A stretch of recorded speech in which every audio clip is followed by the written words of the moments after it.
representing Myanmar, Tial, the Dragon Leg Thang, representing Indonesia, the Great King, Paul Lumihi gets a little bit to work, a little bit of that want to wrestle. He wants to show all the striking skills that he's been working on. A few moments ago from Paul Lumihi, Thang's right hand fell short. I think being inside the clinch there with Paul Lumihi as he attempts a little bit more flashiness with his moves. Paul Lumihi goes for a ride right there, that body lock, and starts pressing him up against the wall. He's got heavy ground and pound. Onglan Sung, Lumihi Go improve your position. cracks the right hand to the face. Does good job. spinning hook. We're definitely seeing some of those styles coming from Tial Thang to close that distance. Threads the jab. Lumihi seen before. So he is able to let go of some of those kicks, but this is what he has to be worried about. Stop, he has to worry about that stop, constant pressure that's going to keep coming from Tial Thang. Tial Thang's got The striking arts. Tial Thang edges forward.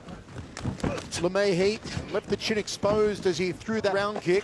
You can see how he's ducked the head down. He did a good job of popping up back up the wall. You can, Rich Franklin kind of gestures. He's like, oh, he did it again. Lumihi's doing a brilliant job swimming those arms in and create that space, because that's what's going to happen. In the final 10 seconds, mounts this bantamweight up there from Lumihi. Strike for a lot of the first round. Tial Thang throws the left hook, right hand combination from both these men. A high knee from Lumihi. They clinch up center circle. He's got the hands clasped together. He was able to do. He needs to back him up, get him against the wall, look for that takedown, because he easily passed into the mount as he picks him up and puts him down. This situation.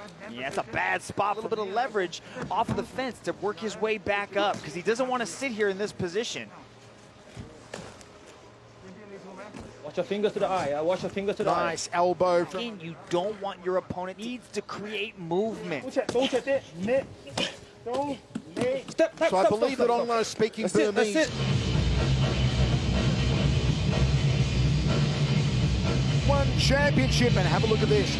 Reins in those right hands, curls in the knuckles. Mohammed Suleiman right on top of it. What do you see there, Rich? You can see where he's got his arm trapped underneath, his opponent's arm trapped underneath his body, so he couldn't properly even defend the punches. It wasn't a stop due to damage. You can see that Lumihi actually taps out right here at the end because he's just unable to free his left arm. Watch the tap will come right there. There it is. Good call from Ace Rich Franklin to spot that one.